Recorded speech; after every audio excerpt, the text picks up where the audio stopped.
The Absolute line has been dominating comics for a fat minute now, but we just got our first new title for the Absolute line because it's been a bit since we've got a new title. This was Absolute Green Arrow. So if you didn't read Absolute Evil, which was a special that they did last year, Oliver Queen got murdered in that book. So not considering that a spoiler because that happened last year. So it's been a bit since that happened. In that, we saw Oliver Queen was talking to Roy Harper, and he's on the phone. He's like, "Yeah, I'm gonna do this whole vigilante thing. Gonna big Green Arrow. It's gonna be sick."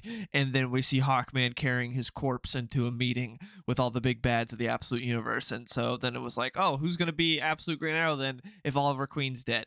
And so now enter Absolute Green Arrow, which at this time is supposed to be just like a mini series, but if it sells well enough, I think it could turn into an ongoing. The first issue sold bonkers, like the pre-orders were insane. I believe it even beat Absolute Batman, which is nuts. But also it's because it has the hype of the Absolute Universe behind it. Whereas when Absolute Batman #1 came out, no one knew exactly what the Absolute Universe was going to be. People weren't sure. To where now it has all the hype, where people are really excited for a new Absolute title. So without further ado, let's get into Absolute Green Arrow. I'll give quick non-spoiler thoughts on it before I go full into it.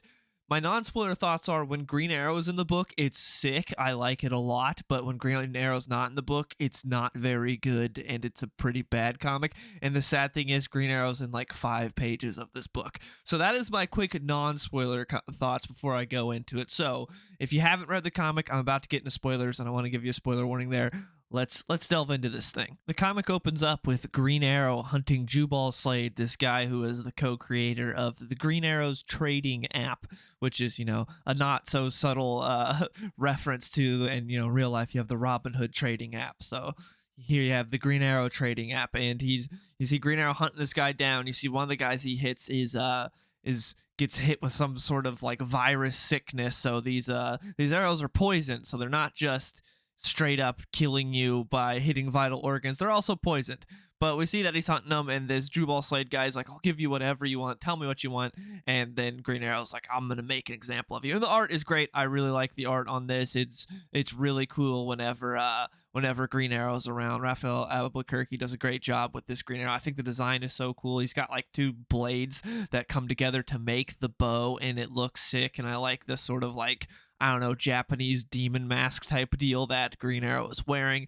Looks sick. So he kills that guy, and then we jump to a little TikTok section, and I will say one of these made me laugh because they did a good job at getting the TikTok speak down, because a lot of the times, anytime a writer tries to do something contemporary with like the current goings on in modern society, it comes off as, "Oh, this person is really out of it." But this was funny because you have this lady that does complete TikTok speak, which is having to censor all real words because you don't want it to get censored on TikTok. So replacing rape with grapes and killed with unalived, that part gave me a bit of a chuckle. But then we enter the actual main character of this book, which is Dinah Lance. It's not a Green Arrow book, it's a Dinah Lance book. They gave her the worst haircut of all time. Looks terrible. I hate this haircut. It looks awful. But we see that Dinah is a security guard. She's currently working for a pop star. She gets pushed once and instantly decks a lady. So it seems she's not very good at her job and not very good at keeping her cool. Then we go and we see that she's really suffering. She's on like her online therapy, talking to Dr. Annie Green, and she's talking about how much she hates her job. She's like, "Didn't you used to make good money being an MMA fighter?" And she's like, "Not good enough." And her mom's gone, and her dad's sick, and so she's having to live at home now and try to take care of her dad. She has to take all these jobs working for rich assholes and to support her dad, to support his medical bills and pay for all that. So she's in a rough spot, and it's, man, it's just I like Raphael Albuquerque when he's drawing Green Arrow, but here seeing like jacked Dinah Lance with the worst haircut possible, it looks like a parody.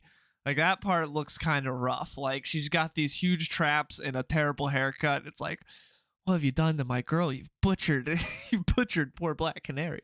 But that aside, we get to the next part where we see that despite her being terrible at her job and decking some random lady that just wanted a picture of the pop star, she is now getting on to a new job where it's like, "Hey, you had history with Oliver Queen and Jubal Slade. We think we know who the next person that this Green Arrow is going to go after, and so we're hiring you because of that. We're putting you on this job because of that. And then we see the backstory, how she was neighbors with Oliver Queen in Star City. She also used to be a cop in Star City. She's a cop, MMA fighter, and then security guard.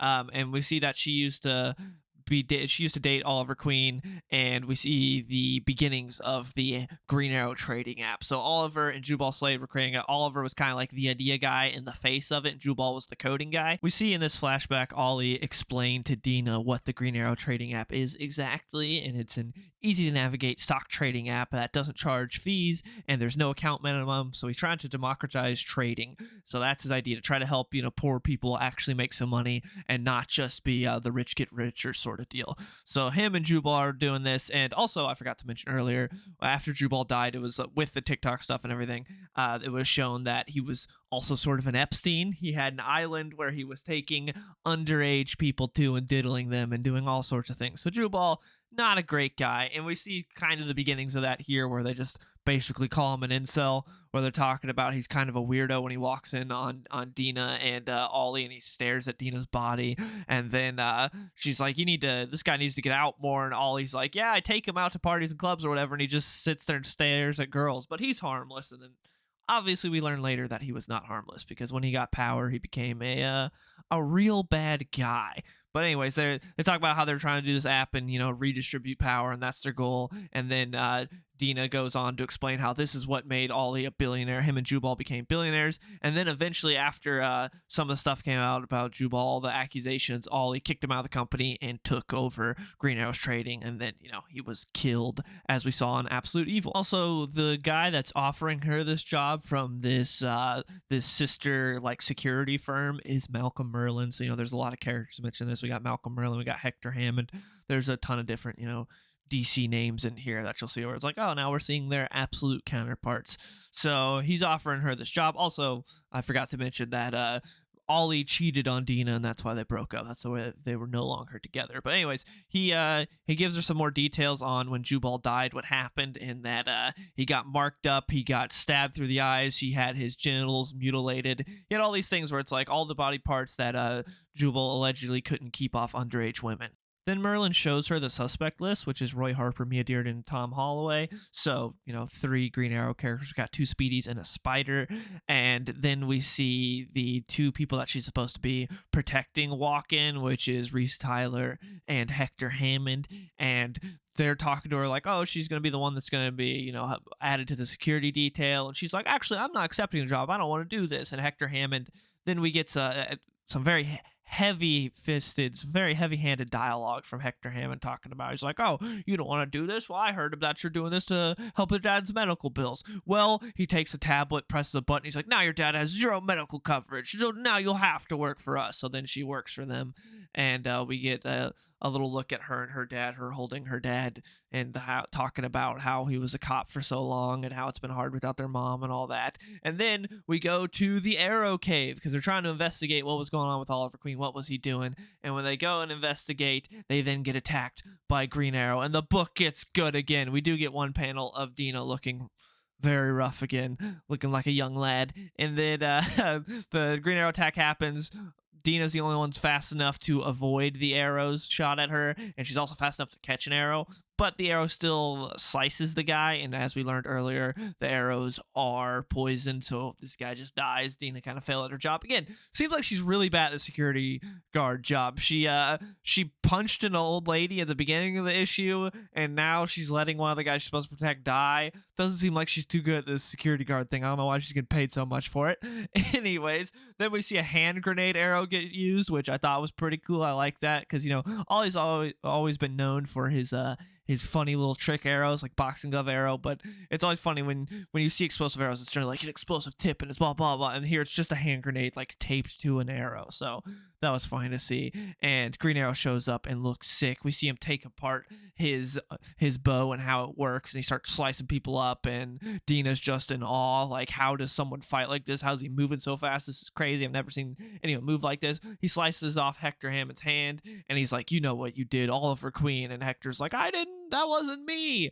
And then Dinah chases off Green Arrow by shooting at him, and Green Arrow's just like, next time, Hector, just wait and see what I slice away. Dinah stops him from bleeding out, and then after that whole debacle, we see Dinah and Merlin go and investigate more in the Arrow Cave, and they find some hidden wall, and they see some boy that looks like he's been dead for a while, and he has a bunch of eyes on him. So it's like, what's going on? Ollie, what were you up to? And that's the end of the issue. So overall, my thoughts, I was very disappointed with this issue. I was really looking forward to Absolute Green Arrow. I love Green Arrow. He's one of my favorites. And I was very sad when the Chris Condon Montos Green Arrow book got canceled, and because no one was reading it. And now we have this new Green Arrow book, Absolute Green Arrow, that's first issue's not very good, and it sold way better than any issue of that mainline Green Arrow book sold, and that book was actually really good. So that makes me kind of sad, but hopefully it picks up after this. It's just his first issue. I feel like this is really not what you want for a first issue when you're trying to hook people and you have like 1.3 million, pre-orders. Like when you have a ton of people reading your first issue, I think you really need to delve more into Green Arrow and having Green Arrow do more Green Arrow things. And I think the second issue is when you get more into explaining things. That's what I think would have been smart for this book, because they get so much into just explaining everything about Dinah's life. And it's like, wow, I pick up this Green Arrow book wanting Green Arrow, and I get a backstory, sob story about Dinah and her family. It's like, I don't care. That's not why I picked up this issue. Throw that in issue 2. And issue 1, hook me. Give me some sick stuff. Give me something that I want to see. Instead, it's just like, no, we will give you all this backstory and stuff you don't care about, along with the worst Dinah Lance design you've ever seen. So that kind of made me sad. Overall, I wouldn't say it's a terrible comic. It was just mid. Like, again, when Green Arrow's there, it's cool. When shit is going down with Green Arrow, it's cool, and I really liked it. But the middle, it's like a shit sandwich where like the ends are good, but the middle is shit, and that was the problem. Like the middle, I just did not care about anything going on in the middle. It wasn't intriguing. It wasn't interesting to me. But the ends, the bookends that are the bread that is Green Arrow, was good. But the rest was not. So hopefully the rest of this series focuses more on Green Arrow and we get more of that, because this Dinah plot I didn't care for. It wasn't interesting. I didn't care about it at all. So we'll see how it goes. But I want to hear from you guys in the comments below, because I'm recording this on Wednesday, the day the book came out. So I haven't really seen any reception yet to the book, if people are liking it or not. So I'm curious. What are you guys' thoughts? I want to hear from you guys in the comments below. Thank you so much for watching, and I will see y'all in the next one. Hey, skinny boy, saucy boy, I be running to the bank. Yeah, you know I hit the gas in the whip full tank. Riding past the ocean while I'm listening to Frank.